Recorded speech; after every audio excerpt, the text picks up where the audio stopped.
हाय viewers, मैं आपको बताऊंगा कि आज मेरे परिंदे जो इस हालत में थे मोल्टिंग के बाद, वो कुछ ही देर बाद मुझे सरप्राइज हुआ और मेरी मेहनत के बाद वो इस कंडीशन में आ गए। ये वही स्प्लिट लैटिनो का मेल है, लेकिन जेन में आता होगा कि कैसे। इसमें बहुत मेहनत हुई। मैंने सबसे पहले जो इस हालत में मेरा जोड़ा था, इसको मैंने टहनियां दी और इनको मैंने एनरिचमेंट्स दी और आज ये इस कंडीशन में है। माशाल्लाह, इनकी खूबसूरती और शाइन चेक करें।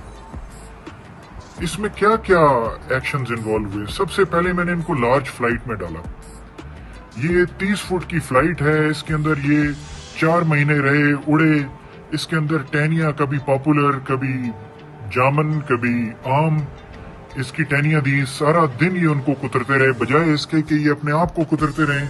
आपको पता है च्यूइंग की इंस्टिंक्ट होती है पैरट्स के अंदर।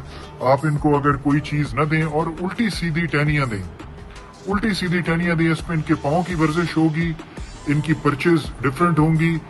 अच्छा, उसके बाद ये अभी ताहिर खान इनको शॉवर दे रहा है। ये हफ्ते में एक दफा मोल्टिंग के दौरान एलोवेरा जेल मिक्स करके पानी में स्प्रे किया गया। उसके बाद परिंदों को ऑलमोस्ट डेली या अल्टरनेटिव डेज पर शॉवर दिया जाता है। हमारी ये फार्म में परिंदों को कभी इस चीज पे नागा नहीं किया जाता। एक इनकी सफाई, दूसरा इनका डेली का नहाना। अब मेरे तमाम परिंदे खुशी से खुद नहाते हैं। आप ये देख सकते हैं मेरा मकाओ, इसके ऊपर स्प्रे किया जा रहा है पानी का। दूसरे इंतजार कर रहे हैं कि कब हमें नहलाया जाएगा। इसके बाद सबसे जरूरी है अमाइनो एसिड। लोग समझते हैं प्राइम एक ब्रीडिंग के लिए सप्लीमेंट है, नहीं। इसके अलावा इसके अंदर अमाइनो एसिड्स, इसके अंदर प्रोबायोटिक्स हैं। इसको फ्रूट्स और वेजिटेबल्स के ऊपर दें, वो फ्रूट जो आपके बर्ड्स ज्यादा खुशी से खाते हैं, ताकि ये इस सप्लीमेंट को खाएं। ये 15 दिन का इनका मैं कोर्स चलाता हूं, जिसके बाद एक खूबसूरत इनका प्लमेज निकलता है। इसके अलावा मल्टीवेट आप यूज कर सकते हैं, जो वाटर सॉल्युबल है, पानी में डालें। इसके अंदर भी मोल्टिंग एड है और अमाइनो एसिड्स हैं। और इसके अलावा पूरा साल हमारे फार्म पर मिक्स दालें और मिक्स वेजिटेबल्स और फ्रूट चलते हैं। इसके ऊपर नो कॉम्प्रोमाइज। आप लोग बहुत सारे बीच में दोस्त, सॉरी टू से, जब ब्रीडिंग सीजन आता है तो खिदमत शुरू कर देते हैं। उस वक्त तो ये परफॉर्म कर रहे होते हैं। ब्रीडिंग सीजन में दिया गया फ्रूट और वेजिटेबल और दालों से कोई फायदा नहीं होना। ये आप अपने ज़हन में रख लें। पूरा साल आप इनको अच्छी खुराक दें, इनको आदत हो अच्छी खुराक खाने की, इनका मैदा आदी हो प्रोटीन से भरी डाइट को कंज्यूम करने और एब्जॉर्ब करने की और डाइजेस्ट करने की। जब पर निकल रहे होते हैं, इनको प्रोटीन चाहिए होता है, केराटिन चाहिए होता है। उसके बाद खूबसूरत परिंदे निकलते हैं। ये मेरे तमाम पेयर्स जो मोल्ड पे थे, आज खूबसूरत प्लमेज के साथ ये आपको नजर आते हैं। फिर बड़े केजेस। अब मेरा ये लुटिनो का 10 साल का जोड़ा है। 7 फुट चौड़ा, 5.5 फुट ऊंचा और 9 फुट गहरा इसका पिंजरा है। लोग ये मकाओ को देते हैं, मैंने अलेक्जेंड्राइन को दिया हुआ। फिर मेरे तमाम जो रिंग नेक के पेयर हैं, अब ये इस कोबाल्ट टर्कोइज का साइज और इसकी शाइन चेक करें, माशाल्लाह। आई डोंट नो वीडियो में सही नजर आ रहा है कि नहीं। इनके पिंजरे भी 4 फुट ऊंचे, 4 फुट चौड़े और 8 फुट गहरे हैं। इसी तरह ये कोबाल्ट डीएफ और वायलेट डीएफ का पेयर है। अब इसमें मेल अभी तक मोल्टिंग पे है, चंद परिंदे हैं मोल्टिंग पर, लेकिन ये देखें फ्रेश मैंगो की इनको लीव्स दिए गए हैं और ब्रांचेस देखें, फीमेल का साइज माशाल्लाह। इसी तरह अभी जो ज्यादा परिंदे अभी कुछ ना कुछ मोल्ड पे हैं, जैसे ये ब्लू इंडिगो का मेल इनटू वायलेट एसएफ की फीमेल है। सीटी के सारे पेयर्स हैं माशाल्लाह मेरे पास।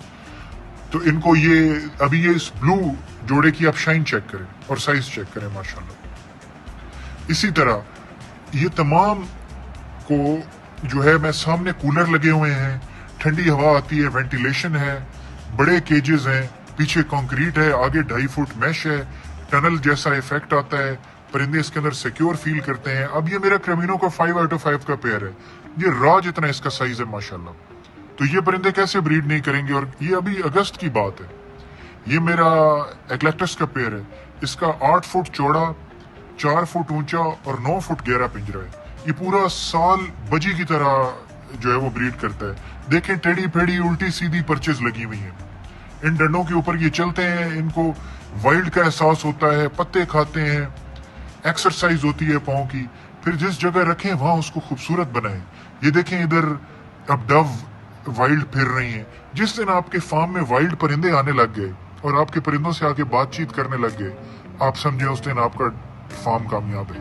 देखिए कितनी ग्रीनरी है, कितनी सफाई है, सबको कूलर लगे हुए हैं, फिर ये खूबसूरत चीज नजर आती है। फिर इस शक्ल के परिंदे और इस साइज के इनके फीडर्स होते हैं। आप हमेशा अवॉइड करें इन चीजों को। गंदे पिंजरे, सफाई ना करना, सिर्फ दानों पे छोड़ना, परिंदों को ख्याल ना करना, उनको जिंदा चीज ना। अगर आपको परिंदों का शौक नहीं है, आप परिंदे मत रखें, जिंदा चीज पर जुल्म ना करें। मैंने देखा है काफी जगहों पर, आई एम सॉरी टू से, सिर्फ मिक्स सीड दिया जाता है और पानी दिया जाता है और पिंजरों की सफाई की तरफ जाते ही नहीं है, या छोटे छोटे पिंजरे खुडों में रखा होता है। ऐसे काम मत करें, ये गुनाह भी है और एग्रीकल्चर के अगेंस्ट है। सिर्फ आपका परिंदा जब खुश होगा, happy birds always breed. I hope you like today's